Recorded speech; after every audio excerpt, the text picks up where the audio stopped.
2 o'clock. We'll call this Commissioners meeting to order. Please join us for the pledge. I pledge allegiance to the flag of the United States of America and to the republic for which it stands, one nation, under God, indivisible, with liberty and justice for all. Well, welcome everybody on this warm afternoon.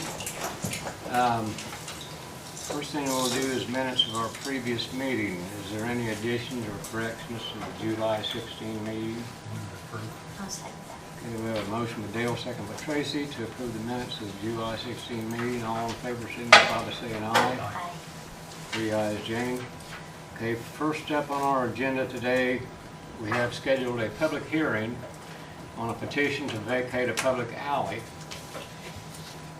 And this petition is filed by Mr. Thomas Jones. We'll officially call this public hearing to order and ask for any comments about this petition, and we'll begin with Mr. Jones himself. Thank you, sir. This alley has been dilapidated for Lord knows how long. I just want to fence up and make it secure. I'm raising a 2-year-old grandson, and we're by busy roads. So I'm just trying to secure the property so he don't, by some way, get out into the street or something. And I just want to put up a fence. I just want my yard to be secure. And I've talked to all the neighbors. All the neighbors are okay with it. There's a big row of trees down the middle of it. The old fence line was already there.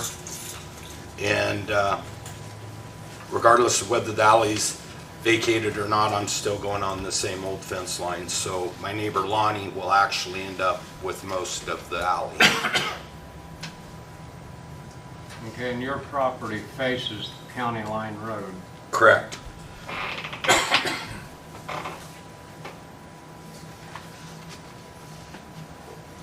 Okay, is there anyone else here today that has an interest in this matter? Sounds like you're here all by yourself. I am. Okay. Okay, well, so your intention is to build fence Yes. around the entire perimeter? Yes. Okay.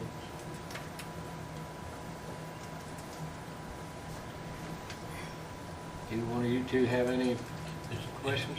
Is your house the one with the red roof? Yes, it is. Okay. What I was thinking, I would make sure. Yeah. You've been by there, I take it.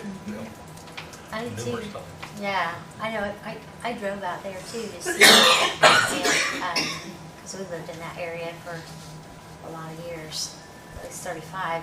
And my husband, that's the only place he's ever lived, is out near that area. And he said he'd never remember it ever being an alley. No, So even he had the, no remembrance of an alley even being there. yeah, So- none of the neighbors knew it was an alley when Gary, I can't remember his last name, the surveyor came out and said, oh, this is an alley. Nobody knew it was an alley. And I'm the one that cleaned out the fence row. I took my tractor down through there and scuffed it up and took all the brush out of it. So, Okay.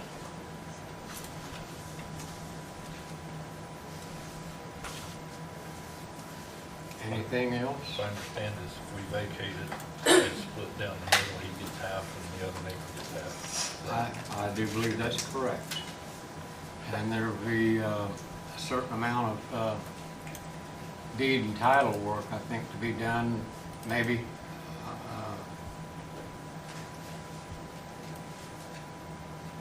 To, you know, to incorporate that part of it. yes. Gary is, the land surveyor is waiting for this hearing to finish the survey. He possibly would know what I need to do, Yeah. correct? Our county surveyor is here today. He might be able to answer that question for us. Is there only two property owners on the alley? Yes, and it dead ends into another property, but And there's, said Gary does two descriptions, one for one half. What is it, a north-south alley? Sort of south of, parallel to county line? yes, So you would get the east-west half and your Yep. neighbor, as long as Gary done two descriptions, one for the county to deed to him and one to the other neighbor. That's all we really need probably. I don't know about everything else, you might have talked to Jeff. But as far as that, as long as he does two descriptions for each half, that'd be sufficient to get them property if you decide to close it. As far as the fees and stuff, I don't know, you know. How much work the county usually does with the vacate alleys. That's what I was thinking, that we would have to do it by ordinance.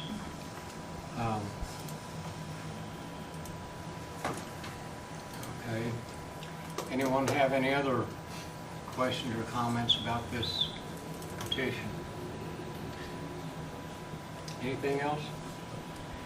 Okay, then, Yeah, it would be 2024-06. 2024-06.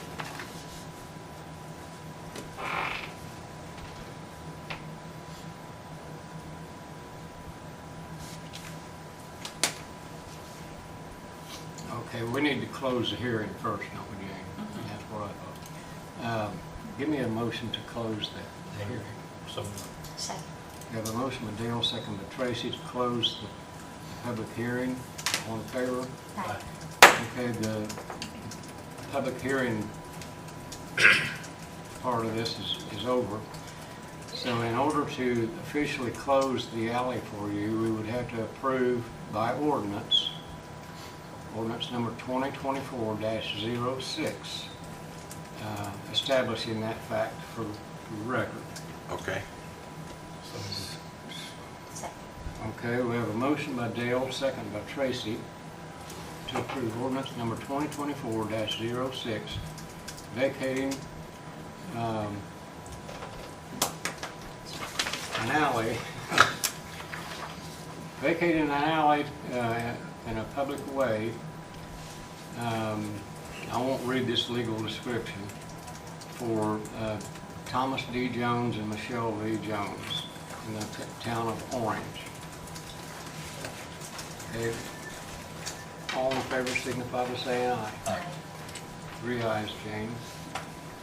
From here on, we will take care of all the paperwork associated with this as far Okay. as our end goes. And then you will have to work with your surveyor to get your The legal legal description. descriptions Okay. amended correctly, and you're on your way. Why, thank you. I appreciate your folks' time. Okay. Thank you very much. Thank you. Okay, next on our agenda is Kelly Van Meter is here for a 144 request. Hi, guys. So I've got another gal that I'm hiring. She is currently full-time with EMS in our city. Nimue Rymiller. I think I've got her name right. It's been a kind of a joke calling her different nicknames, but she's handled it. But real good gal. So she had been shadowing because we'd already turned all of her paperwork in. So she's been doing some shadowing and stuff right now until I got here. Because what basically, she came in for the interview one day after last month's commissioners meeting, so we've been kind of waiting to get to this point to get her approved in there. All right. Make a motion then that we hire Nemu. It's part-time. Part-time, Nemu V. Miller for the. Do you like my phonetics? I see your little, yeah. My little pronunciation, because I've had to do that on my own, like at my own, yeah. Second. Okay, we have a motion by Tracy, second by Dale, to approve the 144 request for 911 for the hire of Nimue? Nimue. Nimue. Yeah, Nimue. Nimue Miller. Bry Miller. Dispatcher. Okay. All in favor signify by saying aye. Aye. It's all in good spirits. It's all good. I'm not good at putting some words into, Okay, me neither. So we've had to go through a little bit of an alphabet over at the job. But it's been fine. It's been great, and she's taken it like a champ. okay, Anything else going on for me from you guys? not from me.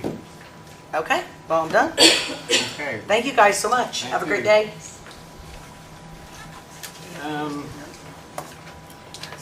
Next up, Auditor Jane Downard has a request.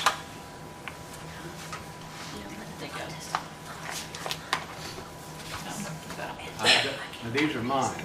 Well, I have two somewhere and I can't find them right now. They were laying here. Anyway, two contracts. One is just a renewal of Peterson Consulting. We've had them for the last 3 years doing the capital asset reporting that's required by State Board of Accounts. So I just would like for you guys to approve me renewing that. He does it annually. It's an annual contract. And then the other one is True Roll, a proposal.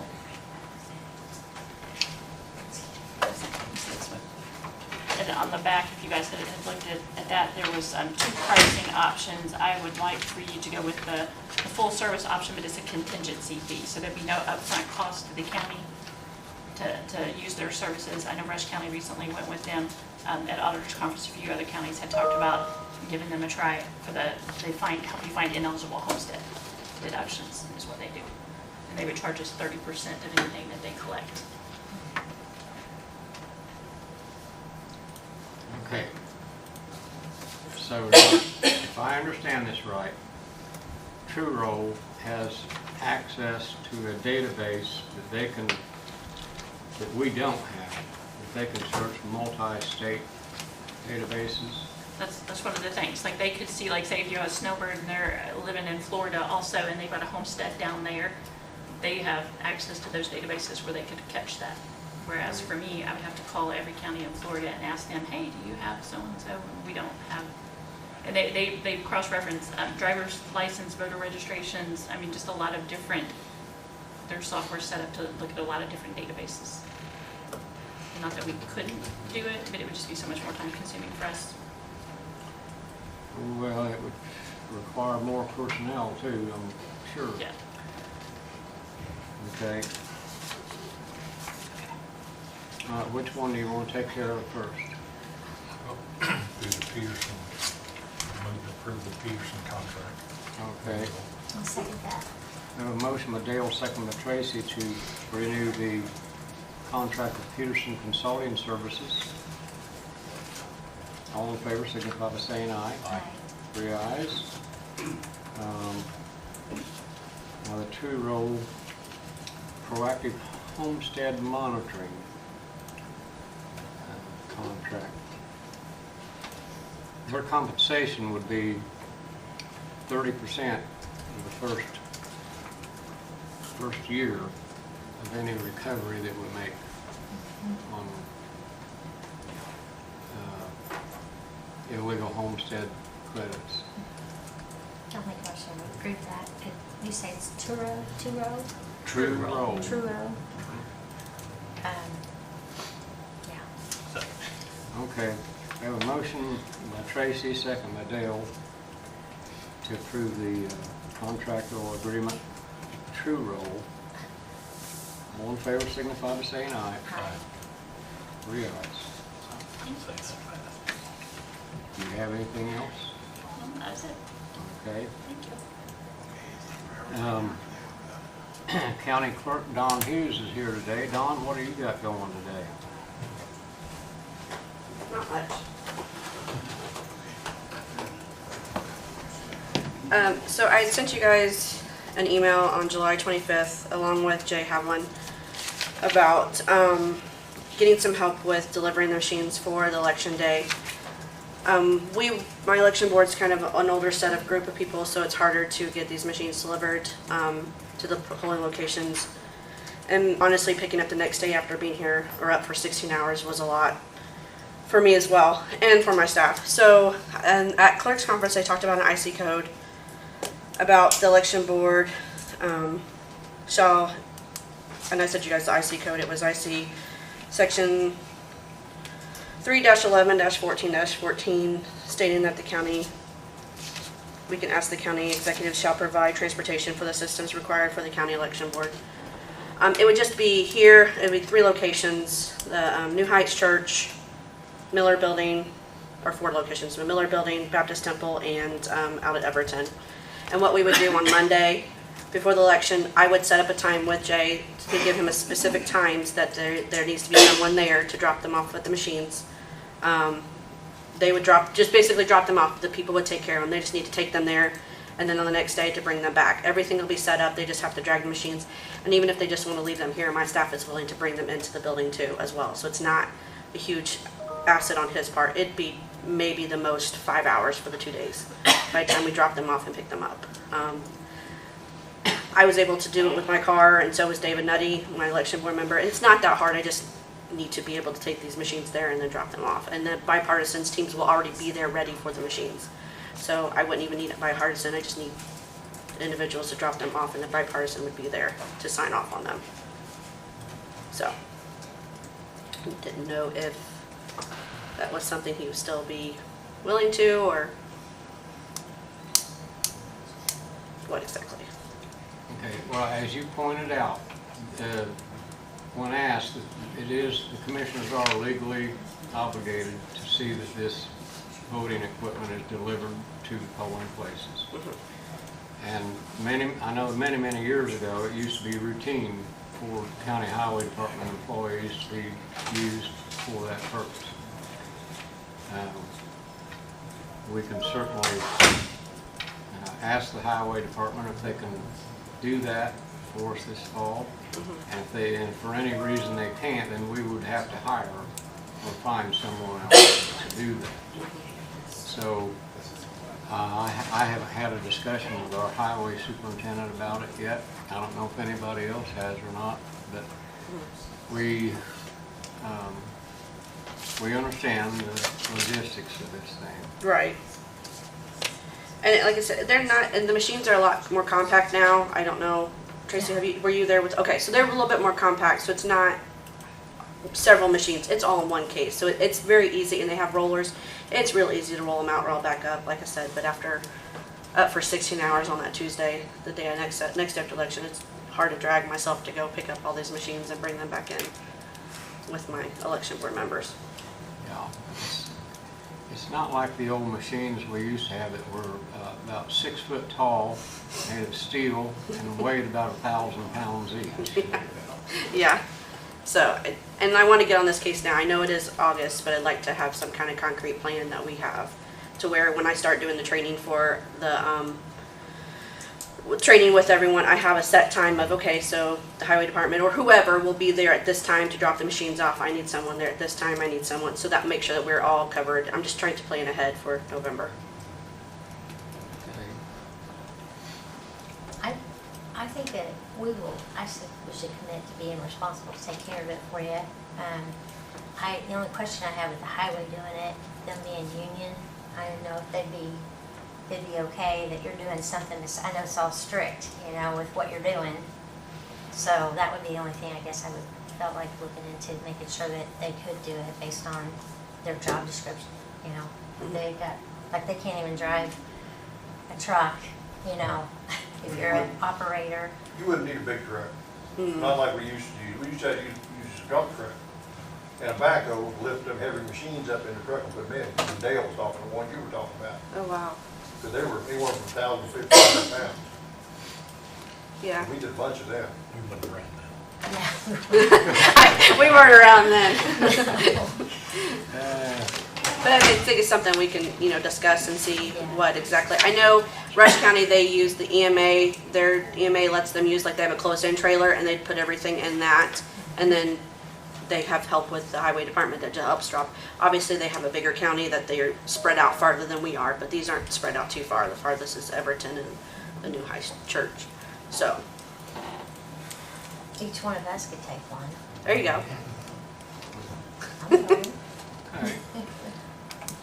I mean, we'll figure it out. That's fine. I figure if something that we can at least talk about it, at least get this on the table to where we can get some definitized what we're going to do plan-wise, at least that aspect of things. Well, I think, Don, you have our commitment that we will make sure that Awesome. they get delivered. Awesome. One way or the other. One way or the other, okay. By horse, by carriage, by train, or whatever way you think. Right, yeah. All right. Well, and that's all I had for you. Do you have anything for me? Thank you. I don't know. Okay, that's it. Thanks for Thank you. coming in.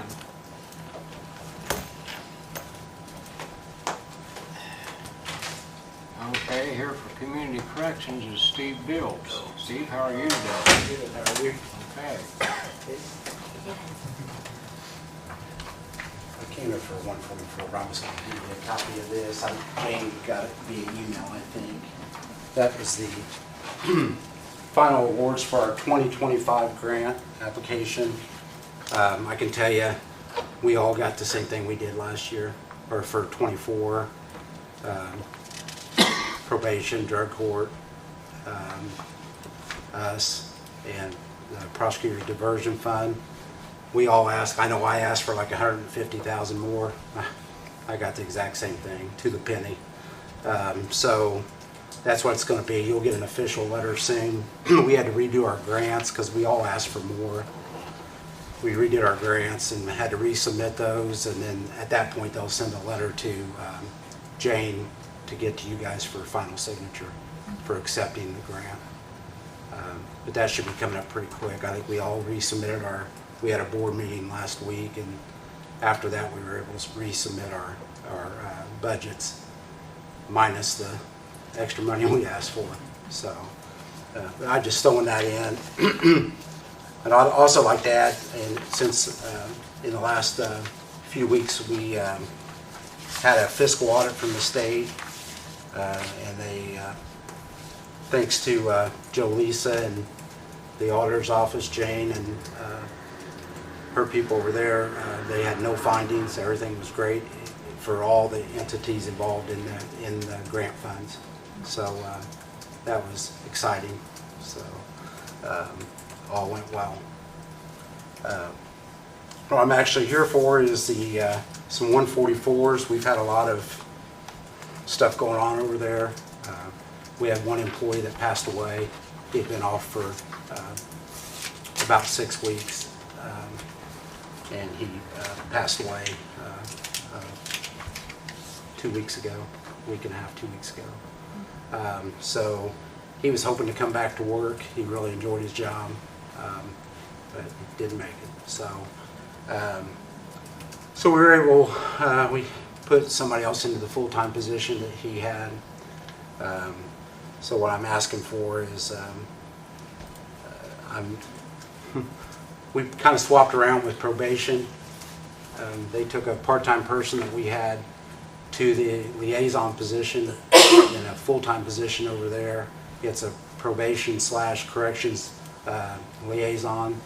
They help us both out and kind of keep communication between the two agencies and collaboration plan and that kind of thing. So she went over there full-time to probation, and Carrie Ruff, who was the liaison before, is coming to work for us full-time as a case manager. And also 2 of the guards I had that were part-time guards in the back, Zachariah McKee and Michael Burrell, are both moving to full-time. I can tell you that is the toughest part of that entire operation over there is the work release, trying to staff it mostly. It's nonstop. And then had another full-time individual that wanted to go to part-time. He accepted employment full-time, doing something else locally. He's going to go to part-time for us and work equals out to about every other week to help out, covering some hours. And I guess you guys have a copy of the 144. So I guess I'm just here asking for approval for those. They did, we had communicated with the auditor's office about, and I think probation as well, about going ahead and getting those people started. They were already employees of the county. They just changed positions. So, Yeah, you have 2 here that are moving from part-time to full-time. correct. And one that is moving from probation to Corrections. community correction. Correct. And then one that is moving from full-time to part-time. Yes. Okay.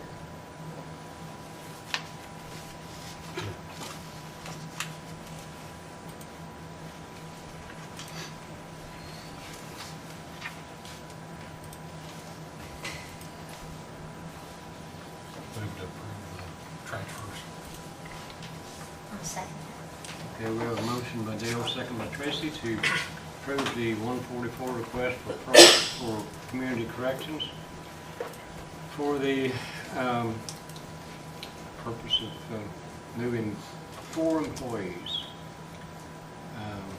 Any further question? All in favor signify by saying aye. Aye. 3 ayes, Jane. And you want all these back, correct?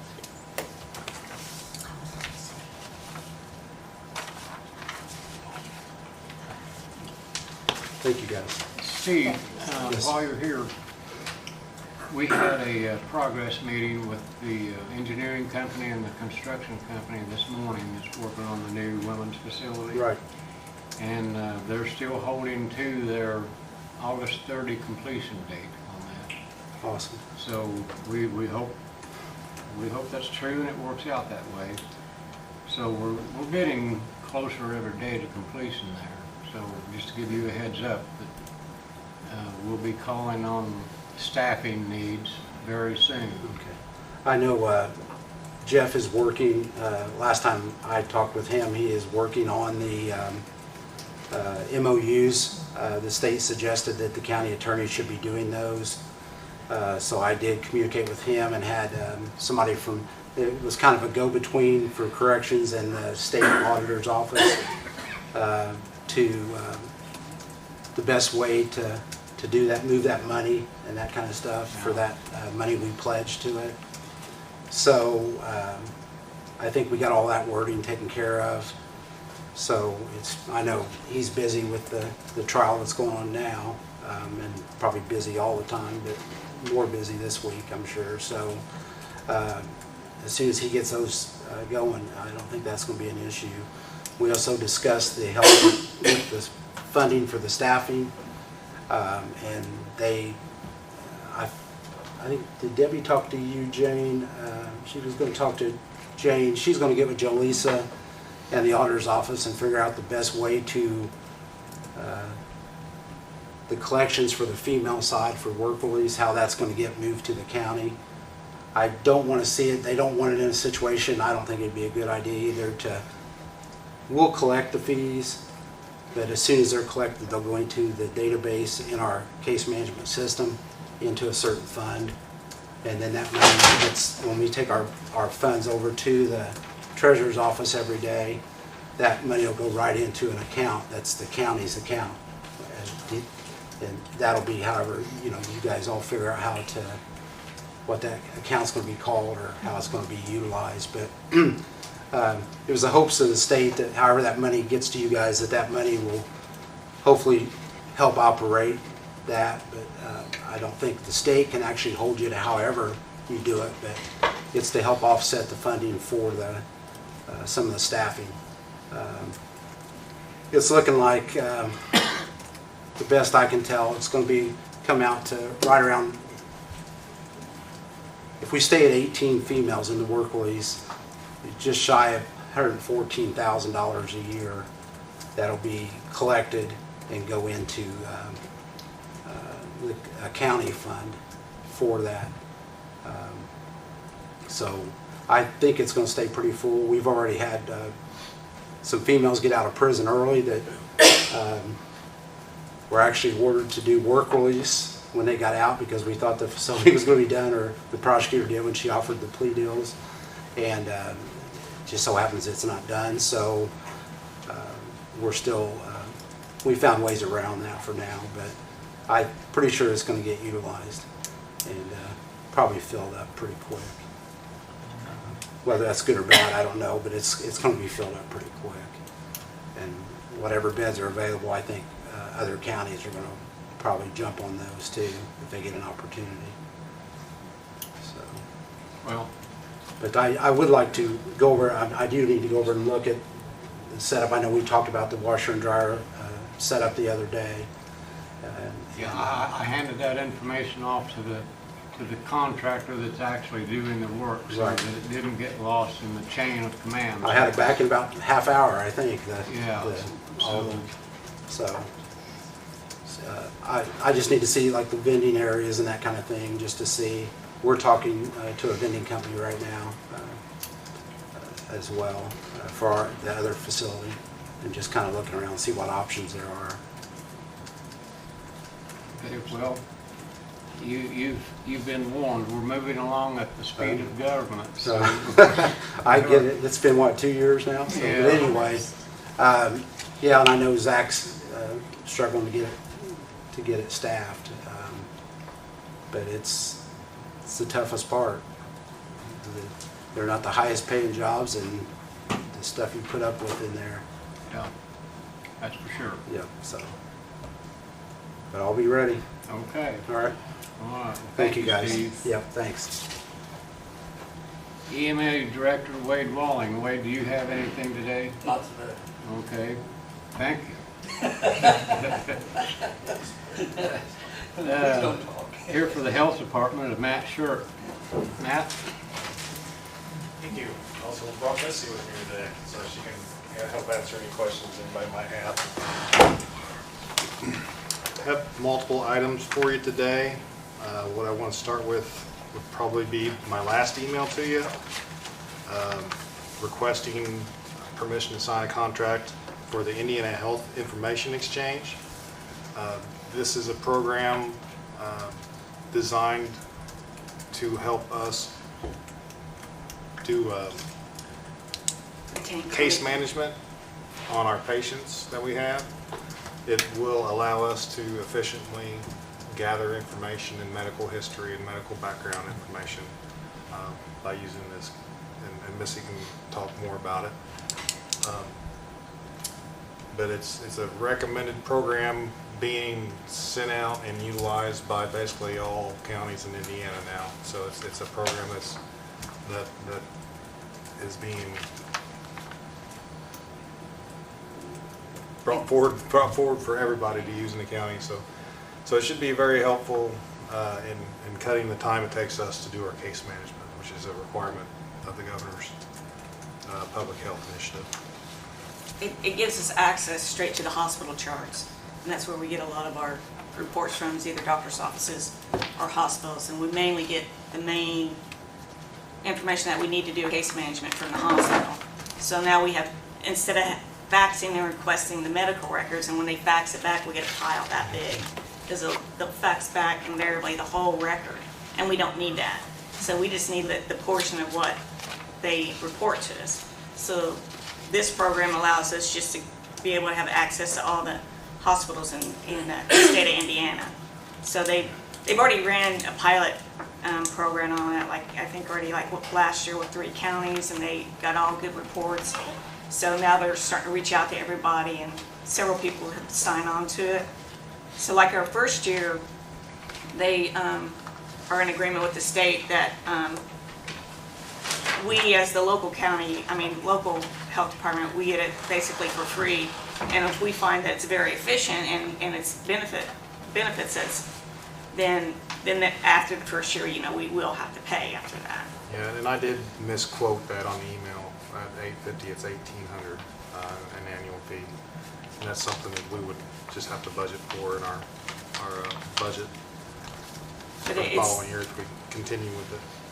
Like Matt said, it saves a lot of time and a lot of cuts out of a lot of repetitive information, and the quicker that we can get to the record, and if the patient wants to get like treatment from us, we can get it to them quicker. It's a big time saver as far as when it comes to treatment. And it also, it'll help contribute to any notifications of I think of outbreaks and things like that.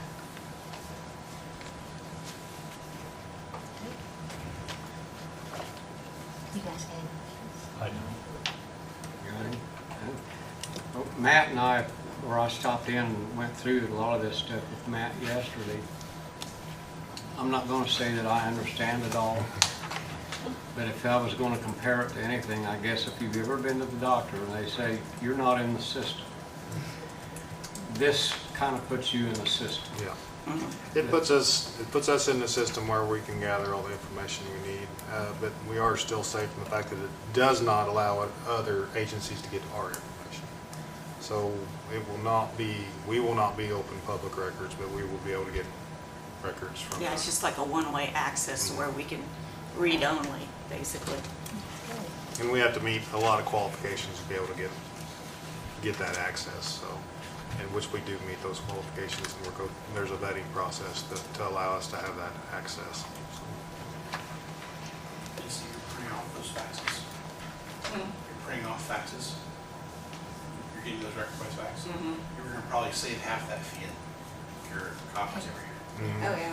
Because, the thing about it is if a fax comes in over a weekend, and then the paper runs out, and then you reload it, and then it seems like it starts all over again. So, It's in memory, but you guys spend probably $200 a month on copies, so that'll probably go down by half. Yeah, that one came in the other day that was several hundred pages. Was not excited to see. So. Okay, but yeah, this should be, like I said, we've had guidance on it, we've had training on it, there's continuing training on it, so it should be a benefit for the department and the services that we're able to provide.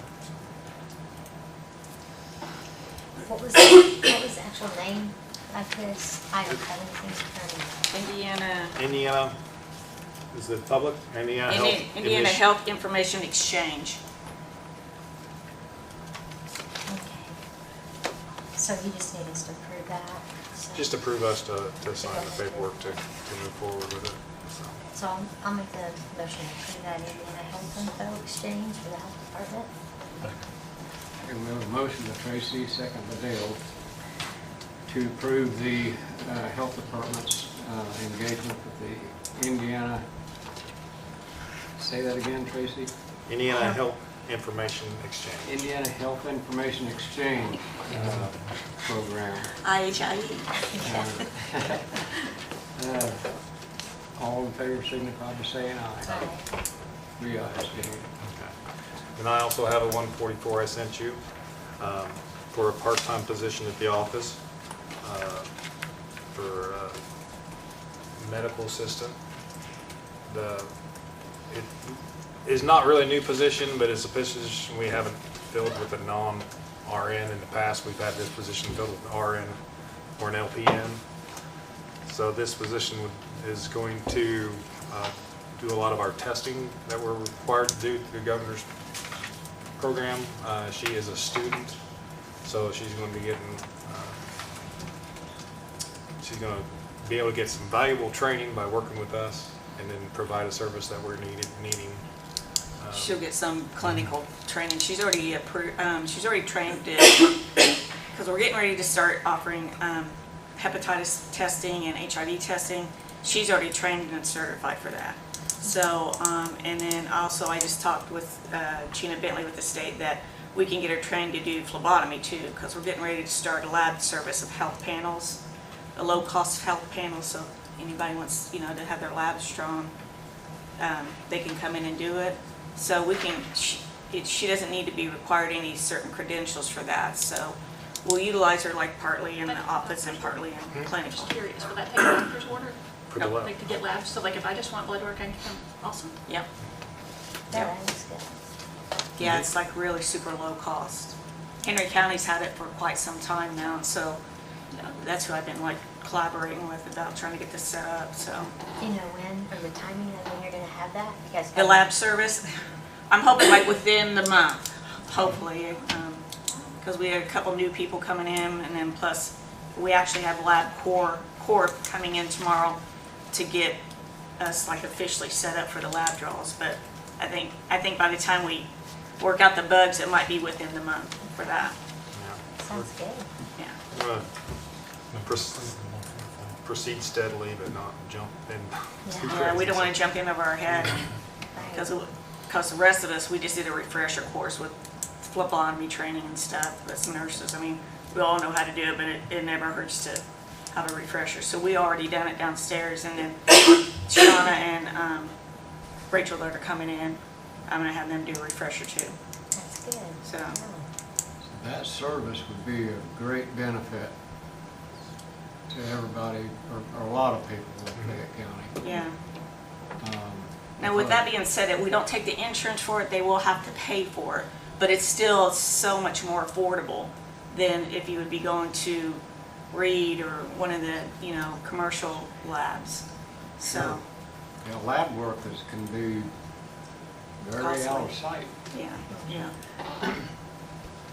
To be clear though, this position you want to fill here, this is a new position, correct?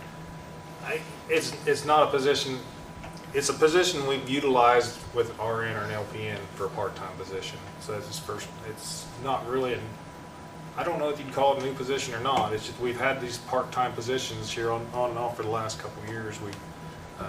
With part-time nurses just filled in for us. So it's a position on the nursing side of it, but it'd be a new position since it's not an RN. So Okay. yeah, let's just say. She's a projected nursing student, Yeah. so. Okay, so that your state funding is going to allow you to afford this? Yes. We have the money in the budget already for the part-time positions we have the money available through the local health maintenance and also the governor's public health initiative for this year. So the money's already in the budget, and we budgeted it for next year as well. So And the title, or the job description on this was medical assistant, is that what that said, medical assistant? yeah, I didn't really know how to label it because the other ones are just labeled as LPN or LPN or RN. So this one would just be an assistant for the position. So it would be a new position because we do not have a job description for that. So. Bill's already made a motion, right? Yeah, Bill made a motion. Second.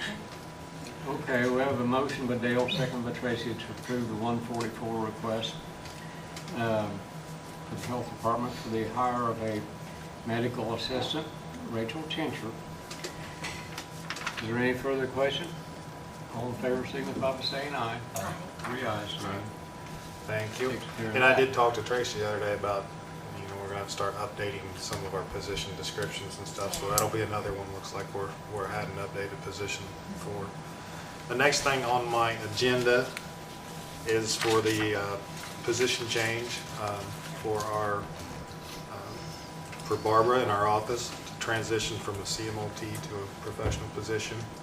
I've talked to you guys about our office has changed from what it was in the past to more of a medical facility, and Barbara has medical training, and she's also has on-the-job training that makes it a specialized position. And the fact that with our funding, we have funding available to increase the pay for that position. The best way to do it is to make that a professional position, and we can use that funding. So I wanted to follow up on that with Barbara and see if there were any more questions or what the next steps were. But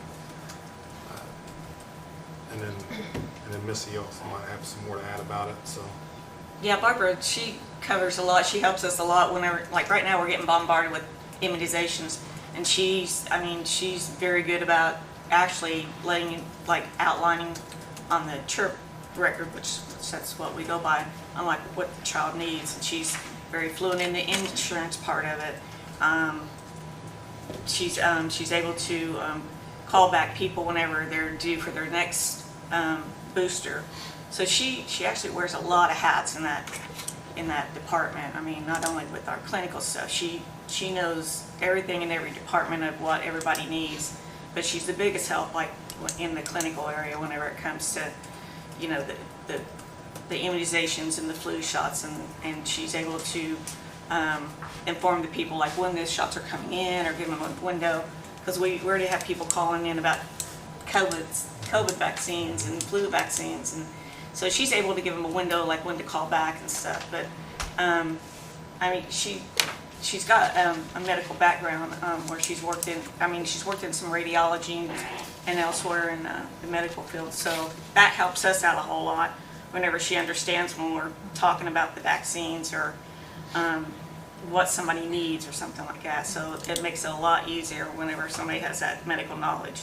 and with the changes in our office, that position from now on, when we fill it, needs to be a professional position, so that we can meet the requirements that are needed for that position. So I think between the clinical part of it and doing the birth certificates and death certificates, that keeps her busy a whole lot. I mean, she's real good about working with the local funeral homes and even the surrounding ones too. So Barbara's an asset to our office. I mean, she doesn't sweat anything. She's very professional. And That's good. Yeah. I think after our discussion too, that especially with what the governor's health initiative is going to entail in the future, really growing, or like you said, you're becoming more of a medical clinic. Right? So with that movement, you need more people with that understanding of the medical part also. So I'll make the motion that we would change that position that we currently have had as a CMOT to the PAT for the health department. Okay, we have a motion by Tracy, a second by Dale, to approve the reclassification of a job position in the health department from a COMOT to PAT. Correct? CMOT. CMOT to PAT. Yes. well, acronyms. I got it, right. You got it? Okay. All in favor signify by saying aye. Aye. 3 ayes, Jane. I had to be getting something wrong there when everybody's laughing at me. and my final thing on the agenda was the environmental position. I think I emailed you about an environmental position. this would be a new position as well. With the funding from the governor's funding, I have budgeted in this year and next year's budget funding for an environmental position. This person would basically come in and do all of our environmental stuff at the health department. The septic, I want to train him to do the septics, well permits, all the recommendations, all the site visits, all that stuff. Also with the new funding, we're now being required to do more home investigations, lead and environmental investigations. We're doing air quality testing, lead testing, and home testing. And that was provided by the state before, but now they want it provided locally. They would also work on complaints. I would like to do more with complaints for Fayette County. Currently, we do complaints, anything environmental is kind of a stretch, but we sticklers on anything that can cause, promote, or transmit disease. So spend more time doing that, and then also help Bruce with the food protection program. So I think we do not have enough people working now in our food protection. Bruce is doing a great job, but it basically takes all his time, part-time, just to do the permitting, follow-ups and stuff, investigations. So be someone that can do more regular visits, making sure that all our food protection is up to what standards where it needs to be, and hold our businesses and stuff accountable, that they are doing what they need to be doing. So, and then on top of that, there's about 3 years worth of backlog of paperwork that needs to be done. So there's definite need for this position. And like I said, the funding's there, so I just need to go ahead and see if we can get, if I can advertise for it and go from there. So Is that a part-time or full-time? full-time, and I'm looking to hire full-time. Okay, here's my question right for the moment.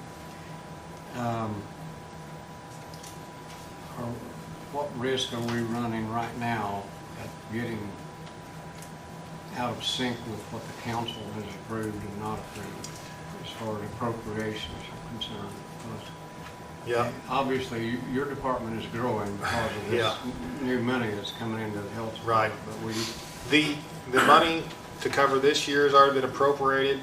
Next year's budgets, it's so crazy because the money is already approved by the state, but I haven't had it appropriated locally. So I have the funding from the state for all those positions. In order for me to spend it locally, the council will have to approve that budget. Last year, they approved exactly what we turned into the state. I'm hoping for the same this year. So if they approve the budget that the state has already approved, then we have funding.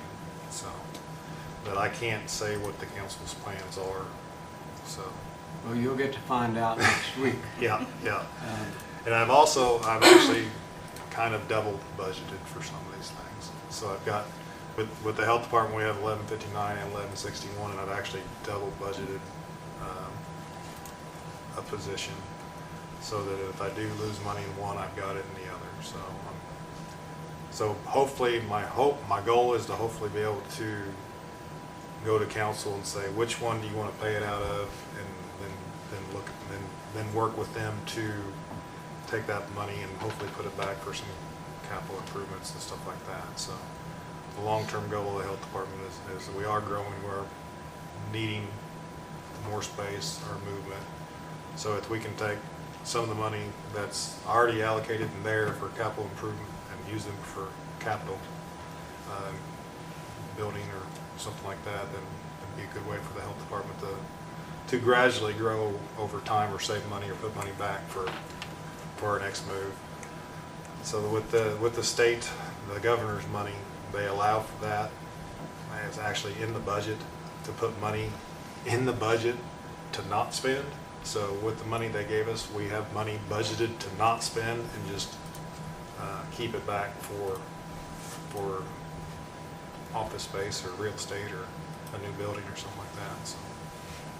So my goal is to keep putting money back every year, and then hopefully not too distant future be able to present that to you guys and say, here's the money we have, here's a good option for us to move to or our next step. So trying to plan ahead. So Well,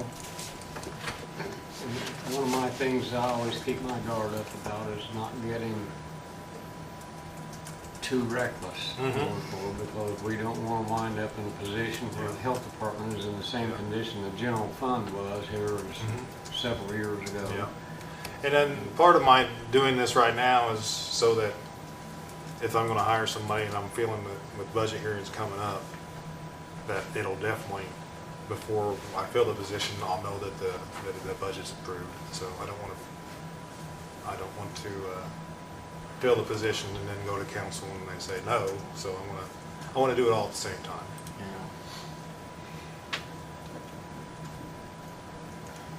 Well, So what we're doing then is basically giving you you can go ahead and. Advertise. I mean, Yeah, I'd like to for your advertise for the environmentals. position. I don't, because I'd still have to present a 144 for hire. And like I said, I want to do that with making sure it's in the budget. So Right. It's in the state budget that I submitted to the state and has approved, but I need to get it approved on my county budget. So.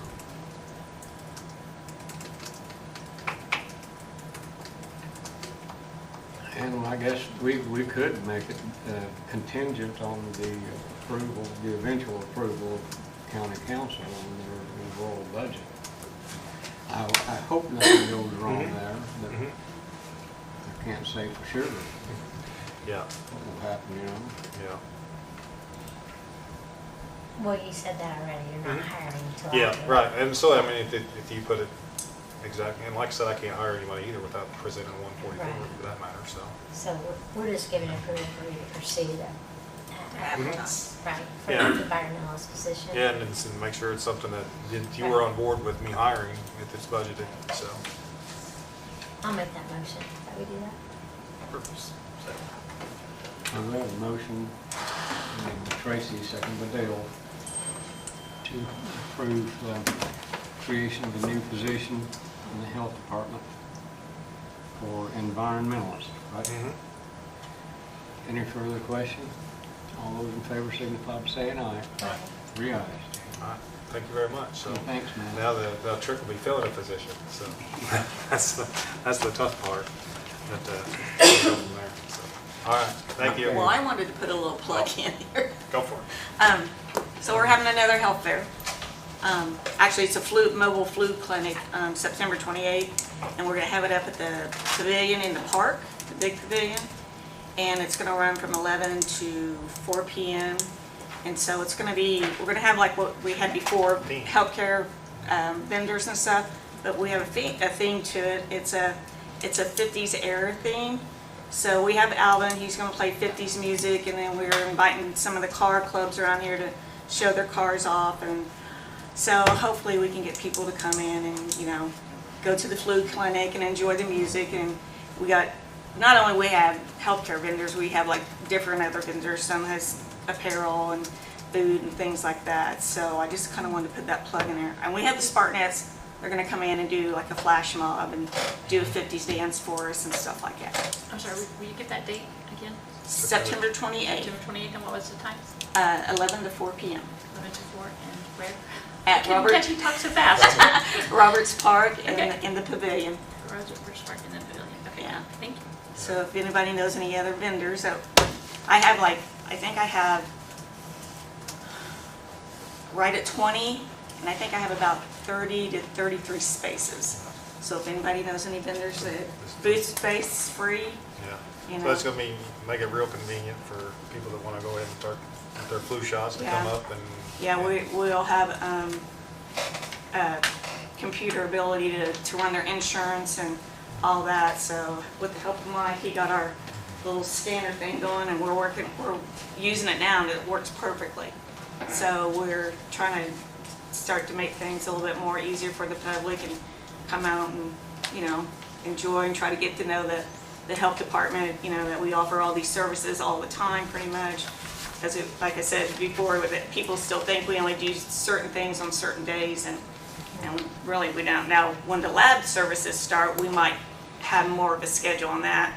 But as far as the immunizations and other vaccines, we always offer that. Yeah. And we are working on doing some other advertising and stuff now. I talked to Tracy and Dale, both about some direct mailings and cards that we possibly do. We're pricing out now, and also working on looking at some other options as far as newspaper, billboards, and we're trying to be really active on social media. Yeah. So that's Alden's been really good about keeping it real on, good way putting something every day. to get everything out there through social media. And we've even looked into doing some boost posts on that. So you can pay, it's real cheap to hit a target audience and boost a post on social media and to get that information out there. So that's been, so advertising is something that we're going to continue to move forward with. So, all right, thank you. Thanks. Thank you.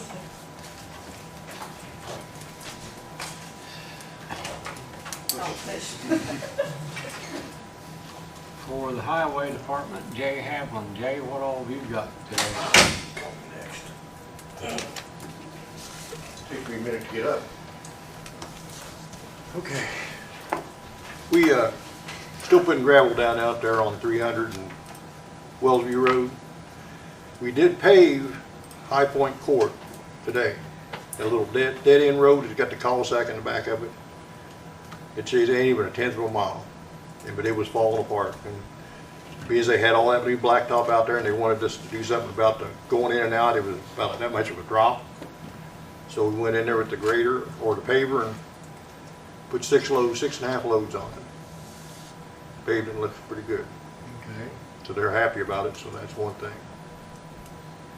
But then we had 3 extra loads there because we wasn't sure how much it was going to take, because Jerry kept saying it was going to take 9. So we put them over there by Shorty Silers over there on that bad spot on that road over there to help that road. It needs it. It needs it. It could stand a lot more. Yeah. We were there and it was a good time to do it. We've been brush cutting. We're using both of them when we can, but right now one of them, we're using the new one. The other one keeps blowing hoses, so we have to, every time we turn around, we're replacing hoses on it.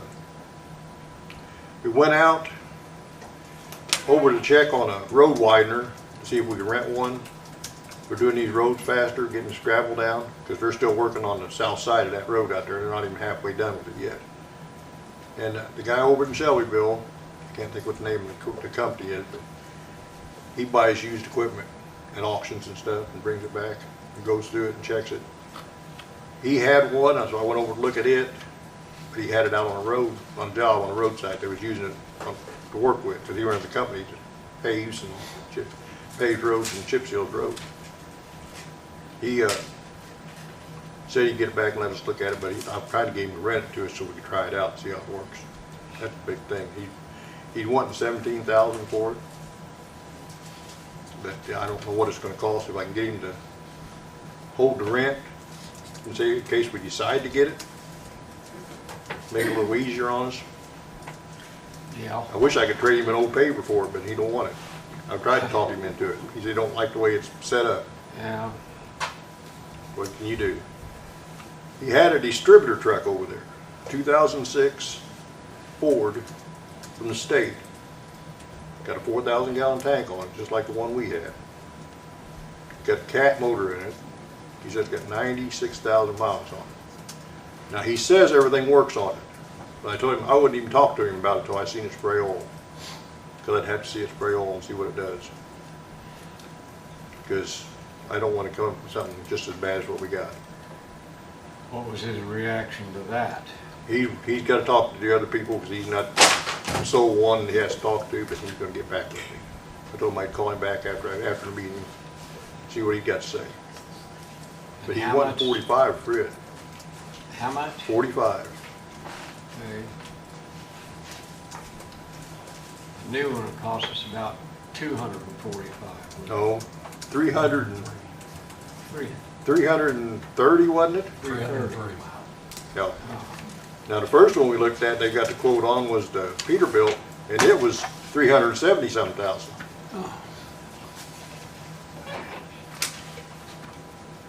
Well, It's a no-win situation most of the time. You buy something used like that, you gotta see it work first, and you hope it keeps working. yeah, That's the thing. I would consider that no different than trying out a car before you buy it, you know? Yep, trying it out. But if you'll let us bring it over and shoot the oil on it, we'll try some oil with it and see what it does.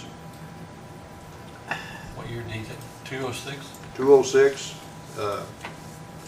can't think of the brand name of the Ford truck it is, but it's made just like the old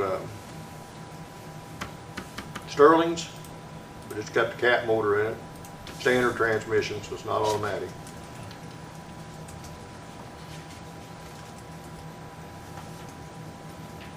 Okay, now, where do we stand right now with our chip seal? I've got to get back with the guy, because the guy with the oil company, seen where he messed up on his quote, on the prices on it, and put it where we're supposed to be, so we're good to go if you want to go that route. But he hadn't contacted me. I need to contact him back and see when he's going to be available to do it. Okay, Because if we don't hit it pretty soon, we're going to be running out of time. That's right. So that's him, it's him spraying the oil. Yep. That's for 15 miles of road. Or 15 or 10? 15 miles of road, I think it was. $2.10 A gallon price. for the oil, yeah. Yeah, for the oil. And then you putting down the, Gravel, and we roll it, and we do all the rest. yeah. Okay. So is there anything holding that up right now?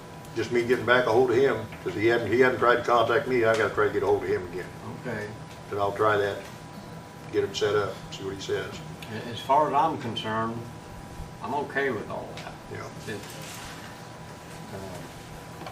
Because we need to get some of them new hot mixes sealed up before the winter gets them. well, this should answer the question for sure of whether or not our distributor truck is Yeah. the big problem here Yeah. or not. Because I told him he had down AE90, and I told him we wanted to spray RS2 because he wanted to match it to what we were spraying before to make sure it works. And sure as hell. That'll tell us. But Union County, I don't know if he's the one that did it over there, because they've got a short crew and they can't chip seal. And they've been chip sealing some of their roads. And what I've been down and seen, it's a good job. They're a little light in spots with gravel, but they look like they got plenty of oil and everything on them. So they're using the same gravel we use, so Yeah. we'll see. Do you know how many miles that we need done, road miles? That we can get done with that, it's only 15 is all we can with at that price. 15? Yeah, because we can do 1.5 miles with a tank of oil. And that's, I think it was 10 tanks what we could afford. Split in half for chip seal and half for hot mix. Because we got some other roads we need to do. That one up in Posey that we just did a can on, it needs to be done all the way out, but there's only one house on it. The road is falling apart the rest of the way out. Which road is that? I'll show you the picture. 750. Yeah, 750 north. Oh, you're talking about 750 north? Yeah. Okay. Well, They did it down. That's only about a Okay. 2-mile road, isn't it? This is the first picture of the road before you get to where they were paved. Yeah.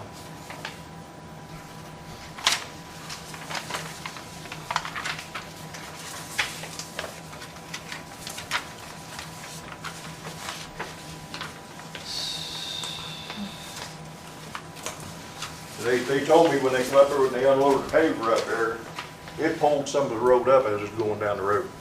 It's in that bad shape.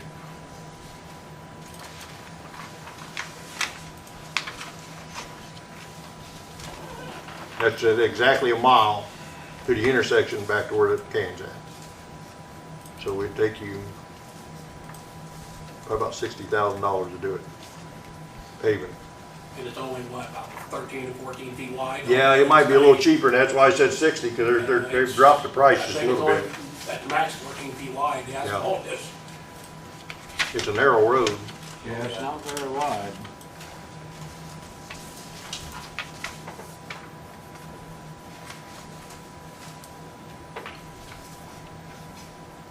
Be nice to hit it and finish 700 both at the same time. But we have never did finish the last 2 miles of 700, That's right. And I and it needs to noticed, be done. If we're gonna finish, get 450 all the way down, we need to finish 700. though those last 2 miles of 700 are pretty rough. Yep. I come down it the other day and checked it again. I mean, the road itself's not in bad shape, it's just not very smooth. Yeah, well, it's in bad need of wedging level. Yeah. If we're gonna be up there with the paver again, it'd be a good time to get it. Well, have you got enough money to? To do that and that, yeah. And probably a little bit left, I think. We'll have to see what, because the price is down a little bit right now, is what they said up at Powell's up there. Yeah. They're evidently not real busy, so they're looking for all the business they can get. You talking about Powell? Mm-hmm. Okay. Is that spot right there out in the road? Mm-hmm. Or Yeah. we fix something there? Well, the problem is that road's only got a 31-foot right-of-way, and that's a 40-foot can. We tried to keep it on the north side within the right-of-way, and we felt we hadn't needed that much riprap to protect the road. But the road, have you been by since it's been done, it's been widened on the other side. Might have to put maybe a delineator, can you sign guy? He had it marked where they wanted to go with it. And it was gonna make it a bigger turn. The property owner to the north's got his nice little watering area there. We didn't want to approach him to try to move the fence back, because his fence is on his property, it's not even in the right of way. We tried to keep the can there, it's a 40-foot can and a 31-foot right of way. Property owner on the south didn't have a problem going farther south, so I had him widen it a little bit to the south, so I'm not sure if you put a delineator there, or, you know, if your sign guy, could he get one, just charge me for the signs? Put a delineator in there, or? He can put it up. I don't know if it'll stop a truck from going off in there or not. Because when you get the winter time, you get snow on it, you don't know. You mean your guys' truck? Hmm? You mean your guys' plow truck? Yeah. Yeah. They have been off in the ditch before, believe me. Or take it out, Or even a big- fill it in, and hopefully you don't get a big rain to wash it out. Yeah. Guys make that corner, they're gonna tear a truck out. Well, That's a pile of riprap? That's riprap, that's back, yeah, it You felt got- like it was enough to. You got this much can sticking out at the end of it, though. We could push it over some. Oh, Put it push back- it north, Yeah, if you want to, go if we ahead. could push it over some and try to put something We on just it. hope, get a If we're massive gonna be there rain. with hot mix anywhere, that's time to do it. By the With a black- massive rain, we didn't want to protect the road. Yeah. By the blacktop though, it looks like you're 3-4 feet out into the road. But I don't think the road was really there to begin with. Well, you gotta look where the stop sign's at. See where the stop sign is? Yeah. And then you want the long picture to look down at it. It gives you a better angle of it. They, like I said, they hugged that riprap as best they could, to try to straighten it a little bit. They actually didn't even want to pave it, they wanted to come back to the garage when they seen it. We already had the hot mix on the truck, we had to do something. now, that's a concrete box culvert, right? Used to be, I know it used to be, it's not now? no, so, Okay, you put in a steel culvert. yeah, You flat ain't- bottom one, He's got flowable fill on it, you ain't gonna move it right now. no. The box was falling apart. Yeah, they were starting to deteriorate, wasn't they? They've been in there for a long time. Okay, looking at this picture, where is the north end of that can, actually? Probably about foot and a half from that guy's fence.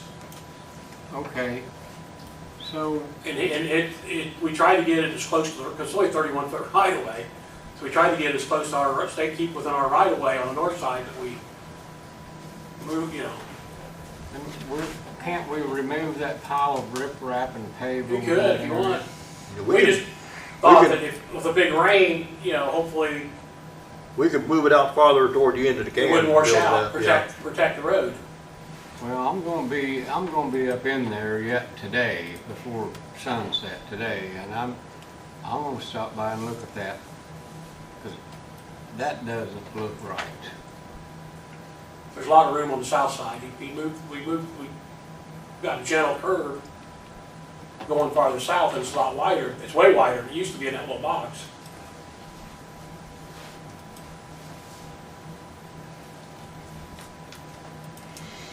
Can a semi make that turn, missing that riprap and then turning south? Oh, yeah, you're 150 feet from the road, probably from the culvert. At least, isn't it?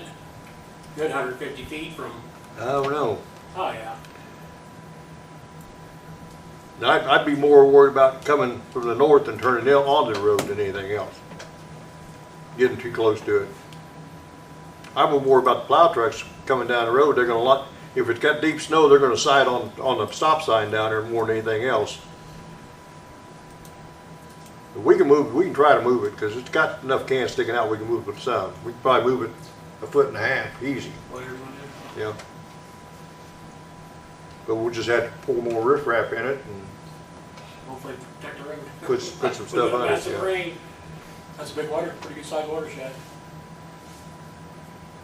Can't supposed to handle the watershed. Your Well, I got it can's there is, but yeah, the water comes up above that fence, you can see stuff hanging on it. Yeah, the can's bigger than the culvert, or the box culvert. And the water wasn't even going through the box culvert, it was going under Yeah. Well, it quite a was. bit. That's why it was moving. Yeah, it was, oh yeah. It's been separating for a long time. So that's why it was sinking from one side. Yep. Undercut. Plus, I think he said it was deteriorating too, Oh, the yeah, crap it's was tumbling up. Good crack in it. Yeah, if you want to go ahead and move that riprap over, see what you can Yeah, do. we can. Visually it does, but wait, yeah, I mean, there's a lot of room on the right, or the south side. All right. What do you need us to do, Jay? Yeah, would you want me to move it? We'll move it over. Judging by this picture, I would say yes. Okay. I'll tell Jerry to go up and do it. He was wanting to do it the day he went up there with the paper. Don't blame him. I said, you better behave. What about 700 North? We'll do, if you want, we'll do them both. We'll hit that road after they get moved over, because he put binder on over the can. He didn't put surface. Okay. So we can layer a layer right over top of that. We'll put something down to make it good and firm over there first, though, best we can. What do you two say about all that? Sounds good to me. And we'll finish 700 while we're up there. Would that include leveling 700? Yeah. Leveling it out? Yeah. Because it's got an awful crown in it. Yeah, it's got a crown in the middle. That's why the way we did the other one. Yeah. But it was averaging about, when we did the others, it was averaging about 67,000 a mile to do it. So you figured it'd be about 100, probably if it's down a little bit, it might be about 130,000 to do them. But that's still within what we did. We split what we got in our fund in half. That's still, we're still pretty good. Okay. All right with me. Okay, I don't have anything else. I do. Uh-oh. That sign at 300 and 550, I'm catching all kinds of complaints. 300 and 550. That, what I talked to you about earlier last month, that safety sign. Oh, that big one for the bridge? Yeah. We gotta do something with it. I'm catching all kinds of static.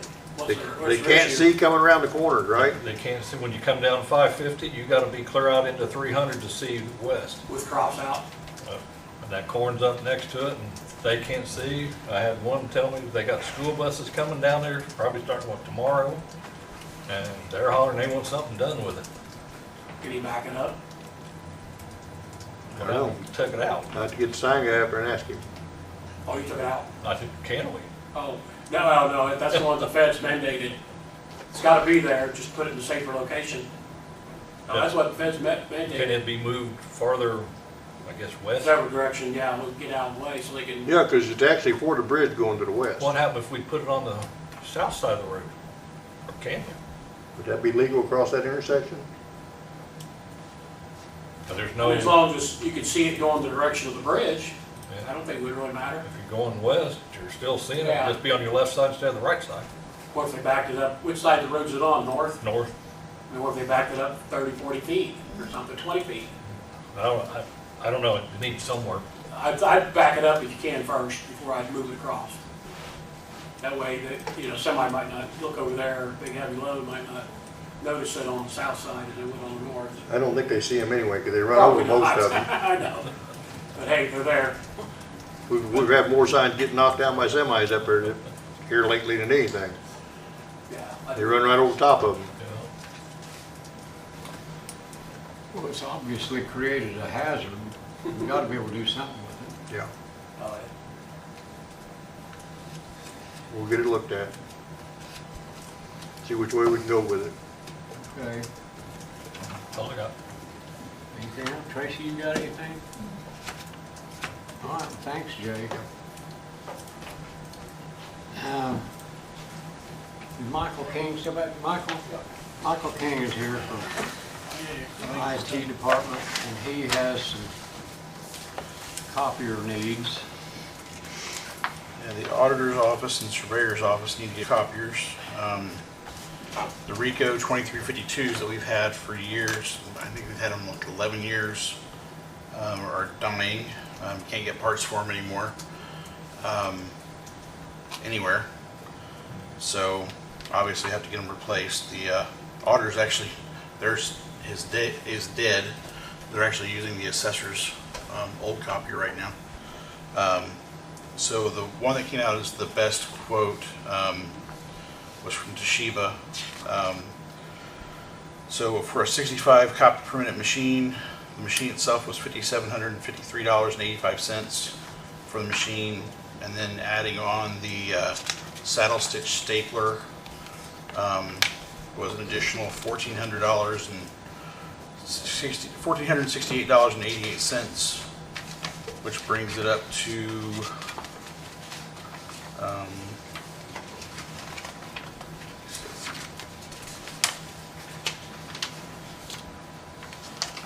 $7,222.73. And that's, like I said, a 65 page per minute machine. Color, we default it to black and white most of the time. The apparel cost for the machine from RICO that they quoted was like $8,000. Or $8,900, I think it was. And then the cost per copy for black and white is cheaper from Toshiba, it's just a little over 1/4 cent. And then for the color, it's just under 1/3 cent per copy, or just under 3 cents per copy for each color copy. So that'll give them a really fast copier in there for when they need to do books and for the budget hearings and stuff. It should last us at least 7 years. That's how long they're supposed to last for, have parts available and stuff. But the other machines lasted us 10. So we treat it well, and we get lucky with parts. We have it last long 10, 11 years. So, but the parts are supposed to be available by regulation for 7 years. That's what they're supposed to be available for. But you know how that goes. Just because they say that doesn't mean that's the case. But that's one that I recommend for the auditor. The one for the surveyor is basically that one's the baby brother of that one. It's basically the same machine, but it's a 45 per minute machine. It's $3,508.97 for the machine, plus the additional $1,468 for the saddle stapler and sorter that goes on the side. So the total on that one, lost my totals there.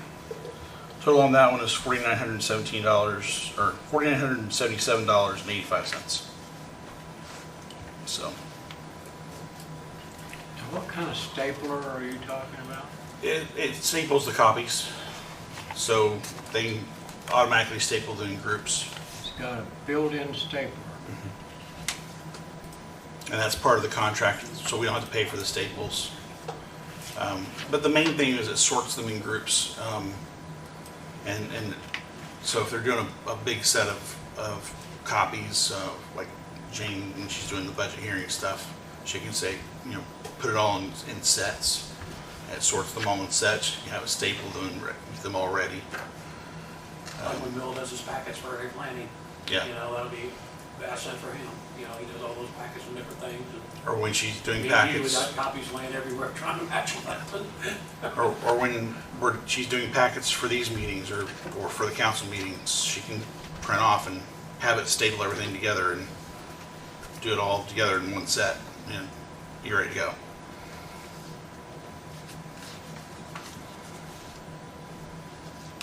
So the surveyor's copies are also area plannings. That copiers are 2 offices. Yeah. But Bill does a lot, in our office too, so, that's actually a 2-office copier. And down there, they do use the surveyor's office. That's their primary printer. They use that for everything. That's their fax machine, that's their printer, everything. Auditor's office is it's not their only printers. They all do have small printers at their desk they use for some printing, but it is their major printer in that office, for all their copies, for their fax machine, for I'd say a good 70% of their printing, or 50% of the printing goes for that machine. So. Is this in your budget or their budget? For the auditor's office, it's coming out of my budget. For the surveyor's office, Bill had a line item for it. Yeah, I got it put in the budget last year for it. So both of them are covered. Yeah, so they're both taken care of. So the Toshiba is the best of the 2. That's what as I was going through things, and that's what I thought, yes. What did you say the total on the auditors was? $7,222.73.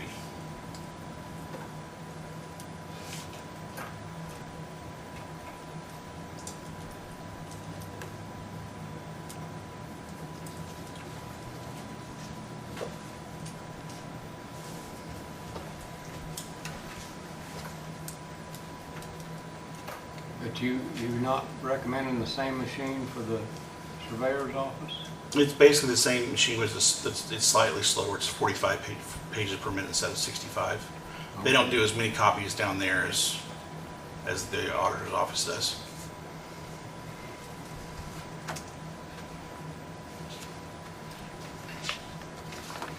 Unless the area plan need for copies changes significantly in the next 5 years, and I don't anticipate that. Probably not. I'll move to approve both of them. Second it. Okay, we have a motion by Dale, second by Tracy to approve the purchase of 2 copy machines, one for the auditor's office, one for the surveyor's office. For the prices that Michael King has just provided. Any further questions? Jane, you happy with that? That's the only question I had. Okay. Would you like to have a copier with a steering wheel and a horn on it or something? She probably wants one that makes coffee too, but that was a little one more. makes coffee and serves Mountain Dew. Okay. Any further questions? All in favor, signify by saying aye. Aye. 3 ayes. And the sales rep rough estimates, he was thinking based on the last one he got ordered was roughly 3 to 4 weeks from the day we get the paperwork signed at the order. So I'm going to let him know that it's approved. He'll get us the paperwork. I'll get that to Dale to sign it. We'll get it back to him, and then maybe 3 to 4 weeks from now we'll have it. Okay, maybe you can have it by the end of next month. then. I'm hoping we'll have it. I'm praying in 2 weeks, but maybe we'll get lucky and get it 2 weeks instead of 3. But the sooner the better. So, Okay. anything else from me? Not me. Okay. Thanks, Michael.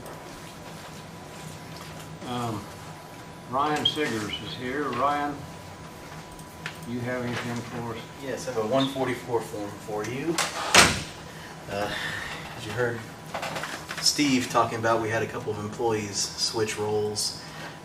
Carrie Ruff left us. She was our community corrections liaison. She went to community corrections to be a full-time case manager. So since he stole one of my good employees, I figured turnabout was fair play, so I stole Jana Sparks from him, who was working part-time up front at their window.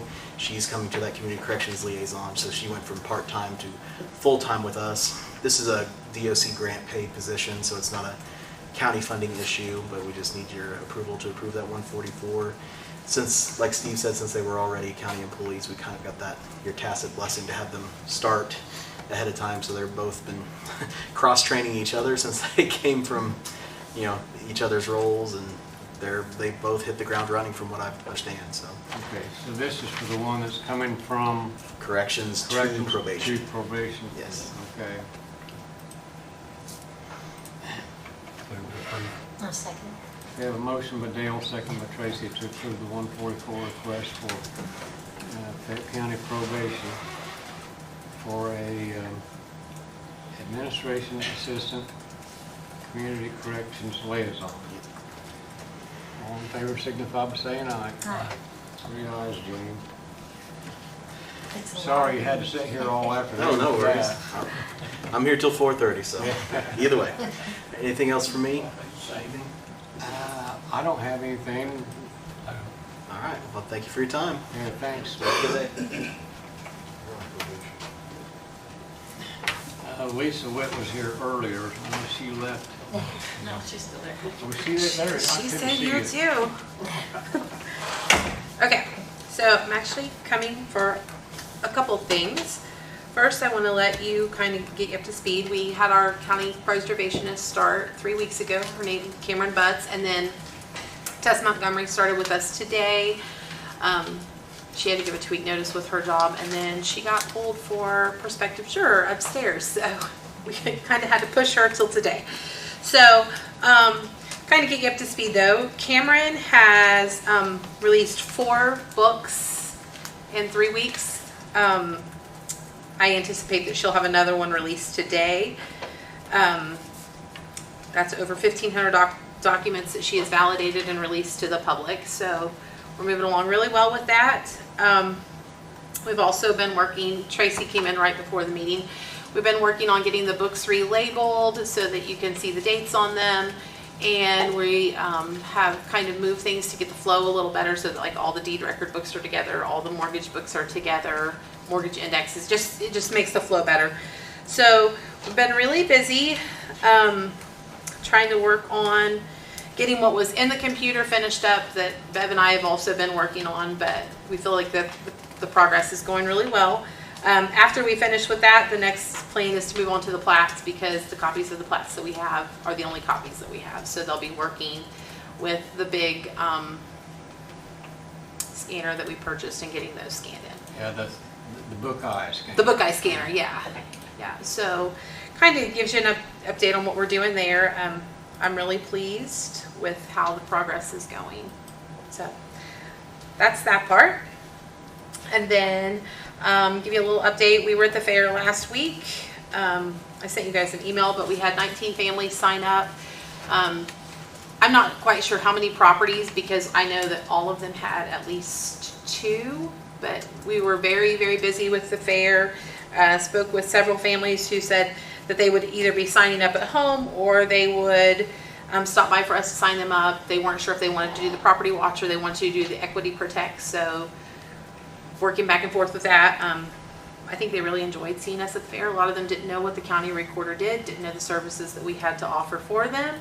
So I think we had a pretty good week other than the tornado warning. And then when I packed up the tent, I was completely soaked. So, but it was a good week at the fair. And I think it brought a lot of attention to our office and what we do and what we have to offer for them. So I'm looking forward to doing that again. I know our vendor has already reached out to us because I was kind of crafting and cutting and pasting so that we would have something that showed what we were doing. But they're going to get us a nice banner for in the future and stuff. So I'm very pleased. We look forward to doing that again. So the last thing I'm here for though is back when I did my budget, I had did a sworn statement because my office is in need of furniture. We do not have room for all the equipment that we need. So we have, Bev and I are sharing a scanner. So if I'm in the middle of something and she's ready to scan, I have to stop what I'm doing.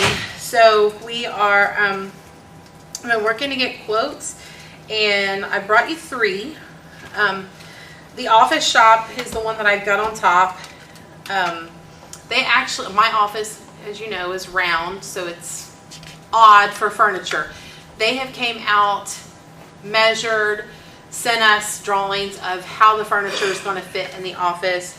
I really felt like they did their due diligence to get us the most bang for our buck. So the other company just kind of went on what I was able to give them. They couldn't come out, and then the last company, I called them this morning. The guy was like, "Oh yeah, you need the quote by 2 o'clock. I'll send you something over."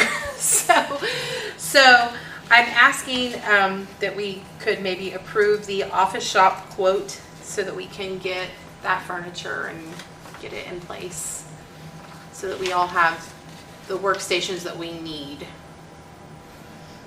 It's an office shop quote for $7,610. Like I said, she's measured. I mean, she actually came back twice because she was like, I just want to make sure that what we've got is going to work because this room is so odd shaped.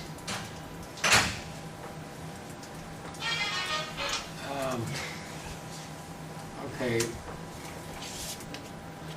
Can you give me a visual here?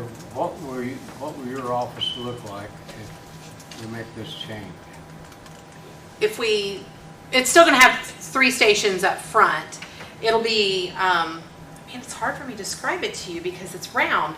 So there'll be a station here, and there'll be a station here, and then there'll be a station like in the corner. Does that? If you stop by, I'll show you their diagram. It's probably better for you to see it that way than me trying to describe it here for you on TV. That room's just weird. Well, I've never seen a corner in a round room. But that's the thing. You got that round and then a corner. Yeah. So, yeah. So it won't be the same type of... Kind of. Yes. Yes, but no. Yes, but no. Okay.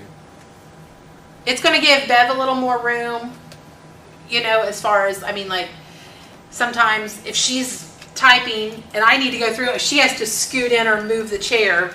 I mean, we're working with it's going to give us more space.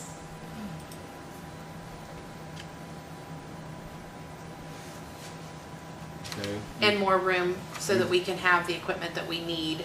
Do you propose paying for this out of your perpetuation? I've already done a sworn statement and the council approved it last year to do that, specifically for that, yeah. Yep. Because we had to go through the sworn statement process in order to use it for anything else. Yes. Question?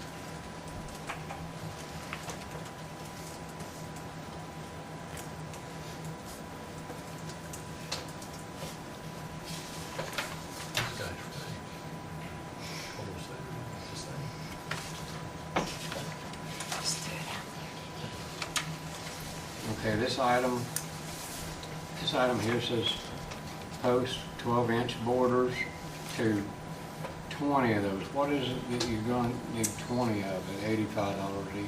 That's your, like, legs is my understanding, and the post for the desk. Oh. I mean, just because you're going to have long, you know what I mean? So you're going to have, it's like supports. Yeah. And she just done some stuff with Betty's office as well, and they were very pleased with her as well. And you prefer this first quote on top?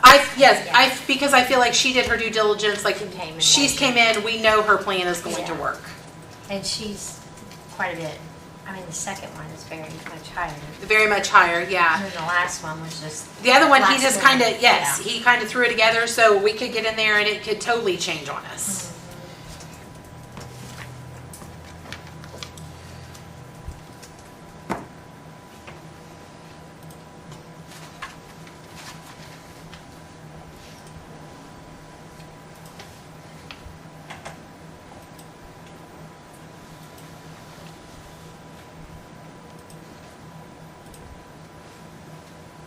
Tried to get it, you know, as apples to apples as we could get it. And I told him I wanted a good quality furniture. I don't want something that in a couple years it's going to be falling apart. Yeah. So, I'll make a motion that we approve the office shop quote that Lisa's brought to us for the recorder's office, for the furniture for $7,610. Second. We have a motion by Tracy, second by Dale, to approve quote for new office furniture for the recorder's office in the amount of $7,610. Any further question? All those in favor signify by saying aye. Aye. 3 ayes, Jane. There you go. All right, thank you.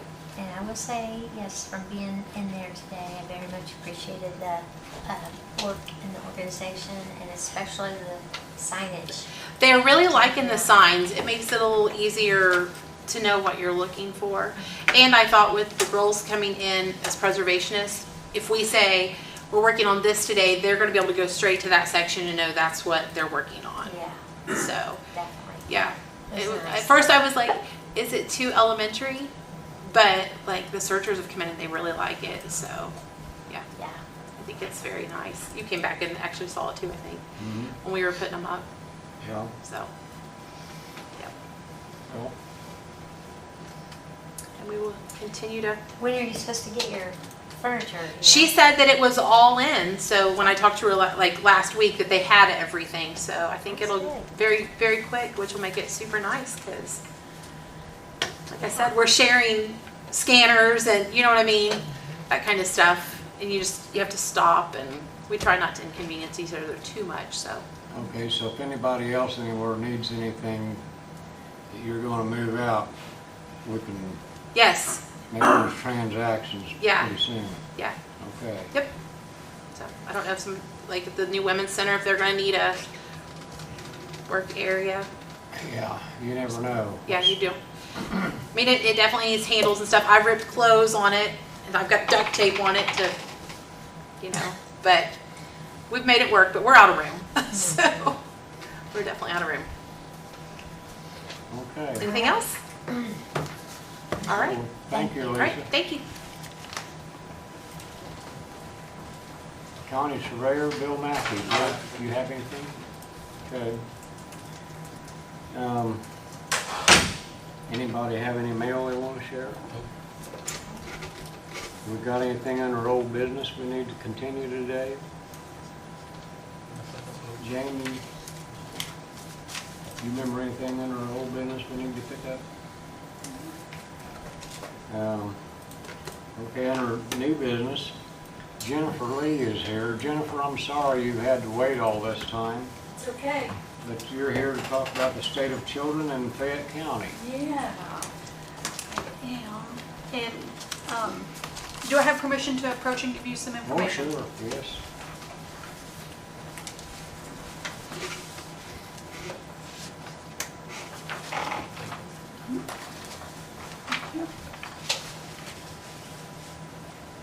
So, my name is Jennifer Lee, and I'm a community engagement specialist with Chances and Services for Youth. We are part of Indiana's statewide child care resource and referral network. And our focus is on raising awareness of how important early education and care is for children, families, and for our communities. So the Child Care Resource and Referral Network is a statewide program. We only cover 24 counties. Our office is in Terre Haute in Vigo County, and we cover all the way over to the east side of the state to Wayne and Randolph and Fayette and Rush and Union counties. I live on this side of the state, so I work remotely and get to travel those counties. And I'm here just not to really ask for anything, but just to share some information because early care and education is so important. It's not only for our little ones who are needing that time, that precious time to learn from 0 to 5. That's 90% of the brain development occurs during that time, those first 5 years. But it's also important for our families to be able to work or go to school. When our families aren't able to work or go to school, you know, they lack income to pay for, you know, general expenses, you know, rent or mortgage, food, and it affects their quality of life. But then if we look at the bigger picture of it, it also affects our employers. You know, if an employer is depending on an employee to come to work and they can't because they don't have childcare, that employer loses out. The state of Indiana loses $2.2 billion a year because of a lack of childcare, because families don't have access to it. In Fayette County, you have a total number of children, 1,245. Of those children, 759 of them it's been determined need child care. And that's based on all adults in the household working. We have 10 providers here in Fayette County. Their capacity to serve is 327. So we have over 50% of our children here that don't have access to child care. So then you think, okay, so you know, are those children going to be ready for kindergarten? You know, studies show that early care and education prepares a child for kindergarten. They're more likely to be successful in their schooling, less likely to be incarcerated, and more likely to be a productive adult. Today's children are tomorrow's workforce. And it's important that we keep that in mind, because sometimes that gets overlooked. We think of the part for the children needing childcare, but not how it affects our community. In Fayette County, the average weekly cost for childcare is $149. Annually, it comes out to be 14.4% of a family's annual income, and that's for one child. It should be 7%. So there's a lot of work to be done, not just in Fayette County, across the entire state. And our agency, we have 3 tiers of work. One is to connect with our community leaders, our family serving organizations, our employers, to talk about early education and care. What can be done? How can we improve it? We also work directly with our child care providers, making sure they have the tools to be sustainable. And then we work with families directly. And a family can call our office and we will send them a list of licensed providers that meet their needs. So, and that would include child care centers, registered ministries, and then licensed family child care homes. So today, the reason I asked for this time was just to ask you to keep child care on the table when you're talking with community partners, with other community leaders, with your friends and families, because it is so important, and we have to do something for our children and for our families. It's a community issue. Employers look at that. If I'm going to hire employees, do they have a place to live? Do they have child care available? What's the quality of life, quality of place like? Those are all important things for a growing community. Do you have any questions for me? Okay. Do you coordinate with, I was just thinking of all the other services in town, like Firefly and people, so they have access to all your information. You're all linked together? Okay. Yes. So the Office of Early Childhood Education and Out of School Learning is our umbrella, and that on top of them is FSSA. Right. So you have the Office of Early Childhood Education, and then you have your Child Care Resource and Referral Network. You have your CCDF office, which for Fayette County is Firefly, the Indiana After School Network. All of the state programs fall under that umbrella. So yes, we do work. We work very, very well with them. I'm also active. In our office, a couple of us are active in the Fayette County Early Learning Coalition. So they're doing, Billy Watkins is the head of that. She's doing great work. The mayor, I know he was here earlier. He has a workforce group that's focusing on childcare right now. I attend those meetings as well. We're just trying to spread our wings and make all the connections that we can to make sure that this information is there, because we are here to support communities the best way that we can. So this program, the only question I have is thinking about it. You don't offer actual training for someone who would want to do childcare services? Sure. So if somebody is wanting to do childcare, they can contact our office and we will help them navigate through the system. Okay. So we'll help them connect to the trainings that they have to go that are mandated through the state. We'll help connect them to a licensing consultant who will also help guide them through to make sure that they're meeting all the requirements for licensing. Okay, Yes. that's good.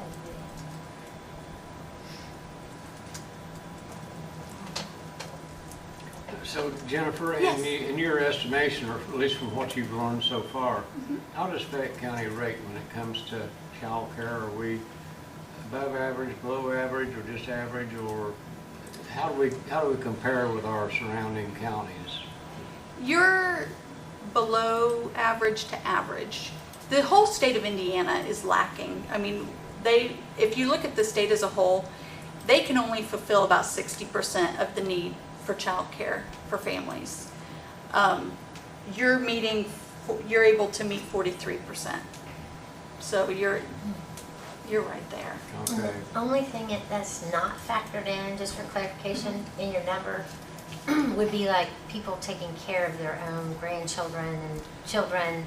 This is just for license and ministry, and is that correct? So the initial numbers, the total number of children who may need care, so that was done through the census. Brighter Futures Indiana, which is also part of the state program, they have compiled that data and have said, okay, so there's this number of 1,245 children ages 0 to 5 in Fayette County. We have in the households, with all adults working, there's 759 children who may need care. And again, that's only 0 to 5.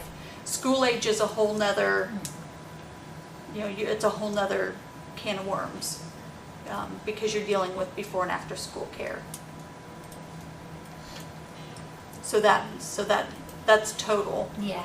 And then your 10 providers that we have with a capacity of 327, that's what I meant. Yes, that that's 10 based on providers licensing. is just those three.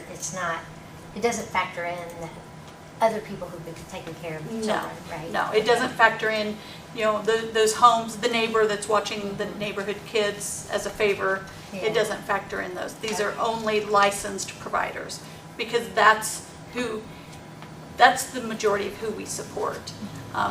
If I'm in a meeting or I meet someone who is running a child care out of their home, I'm going to have a conversation with them about, what's preventing you from moving forward to taking that step to being licensed. Because it is a business and there are regulations in place. And so there's, I want to make sure that they're providing a safe and healthy environment for those children, because that's what matters.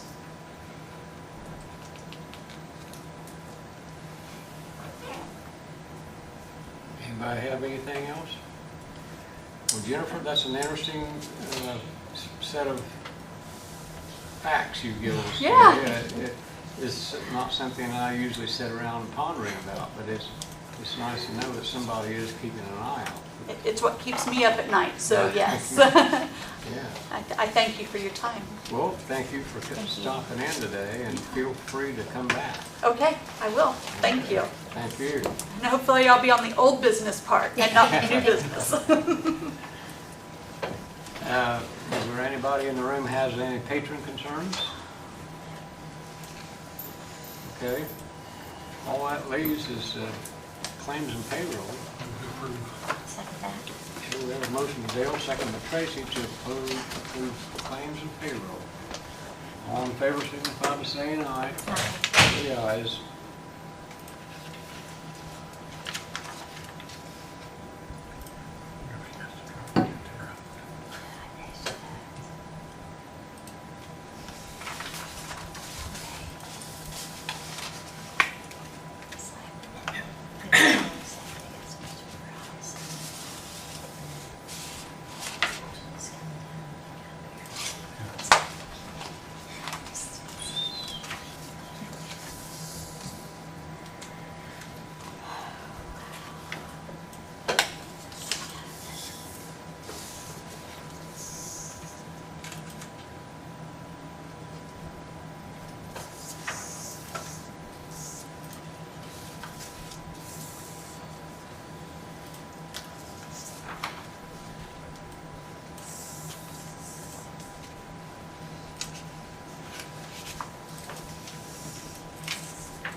that concludes our agenda for today.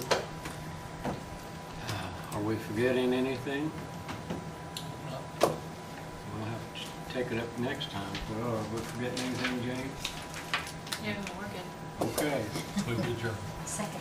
There's a motion with Dale, second with Tracy to adjourn. All in favor? Aye. Aye. We're adjourned. Thank you all very much.